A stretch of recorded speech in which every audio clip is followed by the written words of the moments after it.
Serviteurs et servantes d'Allah, faites preuve de taqwa vis-à-vis d'Allah le Très-Haut et accordez une importance particulière aux affaires religieuses d'une manière générale et à la prière en particulier.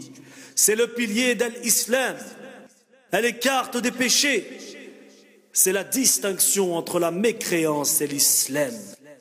Allah Azza wa Jal a informé que le fait d'être paresseux dans son accomplissement était une caractéristique des hypocrites. Wala'iyadhu billah. Et Allah Azza wa Jal l'a enjoint dans son livre clair. Le Très-Haut a dit dans le sens du verset: soyez assidus aux prières et surtout la prière médiane. Et tenez-vous debout devant Allah avec humilité. Et le Très-Haut a dit dans le sens du verset: et accomplissez la prière et acquittez-vous de la zakat et inclinez-vous avec ceux qui s'inclinent. Et il a menacé ceux qui la négligent par la menace la plus sévère. Le Très-Haut a dit dans le sens du verset: malheur donc à ceux qui prient tout en négligeant et en retardant leur prière. Malheur donc à ceux qui prient tout en négligeant leur prière. Et le Très-Haut a dit dans le sens du verset: puis leur succédèrent des générations qui délaissèrent la prière et suivèrent leur passion. Ils se trouveront en perdition. Tout comme il a informé que les gens de l'enfer, quand ils seront interrogés au sujet de la cause de leur entrée en enfer, ils répondront en disant, ils diront: nous n'étions pas de ceux qui faisaient la prière. Serviteurs et servantes d'Allah, ceux qui évoluent par l'assiduité dans la prière, c'est le fait de l'accomplir à ces heures qu'Allah a fixées et déterminées, et ce en groupe dans les mosquées qui ont été construites à cet effet. Tout comme il faut qu'elles soient accomplies en respectant ces conditions, ces piliers et ces obligations qu'Allah a légiférées dedans. Ainsi, celui qui délaisse une chose parmi cela, alors il n'aura pas fait preuve d'assiduité avec ses prières. De même, il est demandé aux musulmans d'accorder une importance particulière à toutes les prières obligatoires. Le fait de négliger certaines prières obligatoires est identique au fait de négliger l'ensemble des prières. D'ailleurs, certaines personnes à notre époque ont été éprouvées par le fait de négliger deux prières qui sont la prière du Asr et celle du Fajr. Concernant la prière du Asr, certains salariés, employés, la négligent, car en sortant du travail à midi, ils font la sieste chez eux et délaissent la prière du Asr en groupe, et ils la retardent jusqu'à leur réveil, même si son temps est passé, alors que la prière du Asr a une grande importance. Et c'est la prière médiane qu'Allah a spécialement enjoint d'accomplir avec assiduité. Après qu'il ait enjoint d'être assidu dans l'accomplissement des prières d'une manière générale, le Très-Haut a dit dans le sens du verset: soyez assidus aux prières et surtout la prière médiane. Subhanallah. La majorité des savants disent que la prière médiane est la prière du Asr, conformément à de nombreuses preuves démontrant cela. Tout cela confirme la grande importance qu'il faut spécialement lui accorder. Mes frères, mes sœurs, d'ailleurs, une menace sévère a été rapportée contre celui qui la néglige. Selon Buraïda, qu'Allah l'agrée, qui a dit, le prophète sallallahu alayhi wa sallam a dit: celui qui délaisse la prière du Asr, ses œuvres deviennent vaines. Rapporté par Al-Bukhari, An-Nasai et Ibn Majah. Et selon Ibn Umar, qu'Allah les agrée tous les deux, le prophète sallallahu alayhi wa sallam a dit: celui qui manque la prière du Asr est comme celui qui a perdu sa famille et ses biens. Rapporté par Malik Al-Bukhari et Muslim. Et Malik a expliqué que cela voulait dire que son temps était passé. Donc si cela est la menace qui pèse sur celui qui a manqué la prière du Asr une seule fois, alors qu'en est-il de celui qui en a pris l'habitude, wala'iyadhu billah, qui la néglige régulièrement et qui ne prie la prière du Asr qu'une fois qu'il se réveille? Donc, que ceux qui agissent ainsi, qui délaissent la prière du Asr, craignent Allah Azza wa Jal et qu'ils fassent preuve de taqwa vis-à-vis d'Allah. Repentez-vous à Allah, accomplissez la prière du Asr à son heure et en groupe, comme il vous a été ordonné. Ne vous laissez pas induire en erreur par Shaitan, qui vous amènera à prendre des mauvaises habitudes qui vont affecter votre religion et vous faire tomber sous la colère d'Allah et de son châtiment douloureux.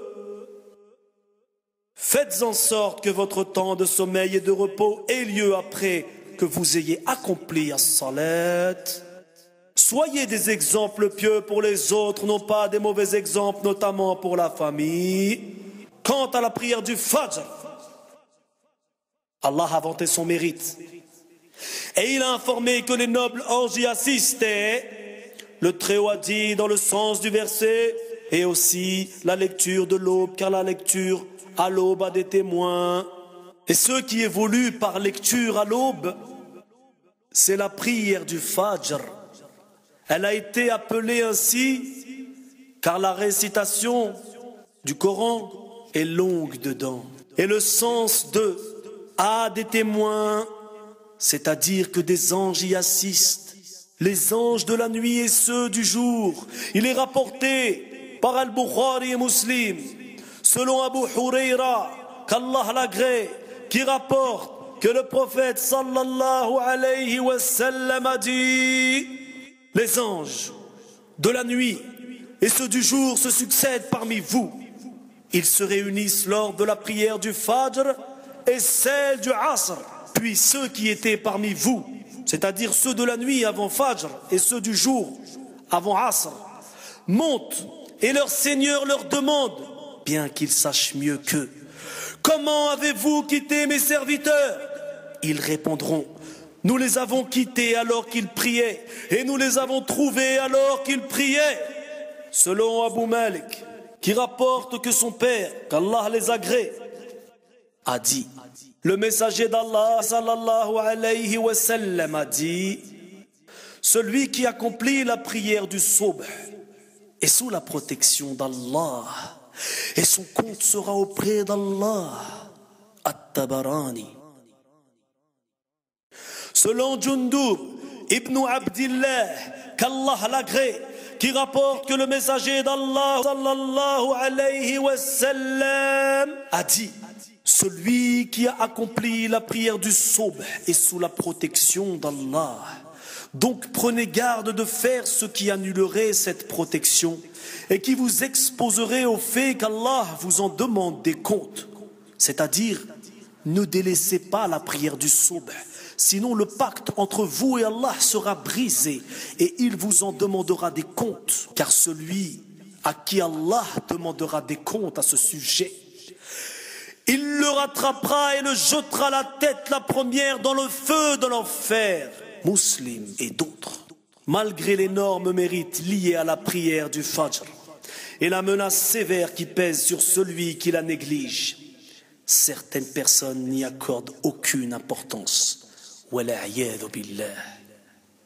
Ainsi, tu en vois certains veiller la majeure partie de la nuit à regarder des programmes diffusés à la télévision, reportages qui sont nuisibles pour la plupart d'entre eux. Ensuite, ils dorment sans se soucier d'accomplir la prière d'Al-Fajr en groupe, la retardent au-delà de son temps et ne la prient qu'après que son temps soit écoulé.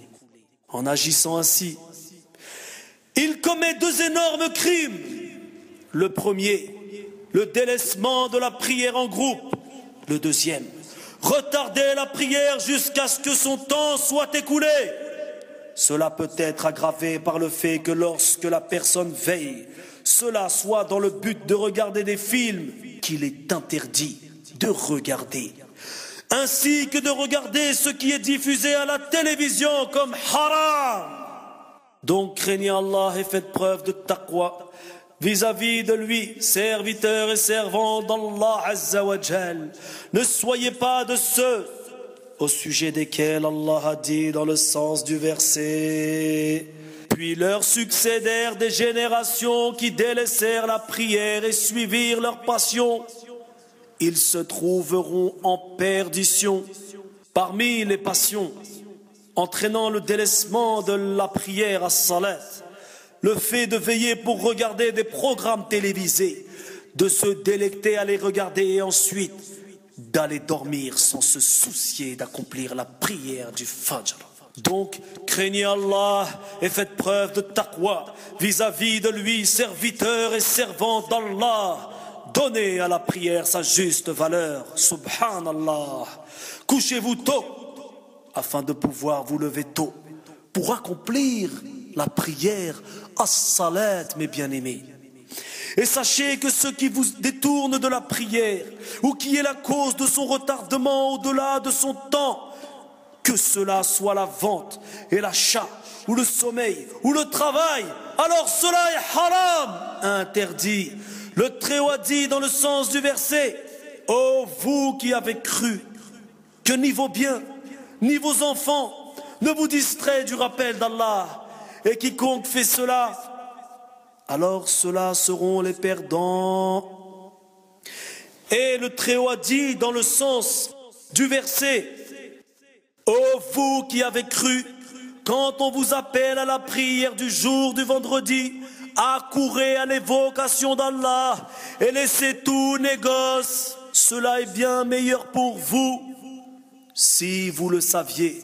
Et le prophète sallallahu alayhi wa sallam a vu des gens qui se faisaient briser la tête avec un rocher. Et à chaque fois qu'elle était brisée, elle reprenait sa forme initiale, et ce, sans s'arrêter. Leur tête était brisée avec un rocher. Puis elle reprenait sa forme. Puis elle était de nouveau brisée avec un rocher. Et ainsi de suite. Il demanda: Ya Jibril, ô Jibril, qui sont ces gens-là? Il répondit: ce sont ceux qui étaient fainéants dans l'accomplissement des prières obligatoires. Donc craignez Allah et faites preuve de taqwa vis-à-vis de lui, serviteurs et servantes d'Allah, et accomplissez la salat à son heure comme vous l'a ordonné Allah tabaraka wa ta'ala. Je cherche protection auprès d'Allah contre Satan le banni.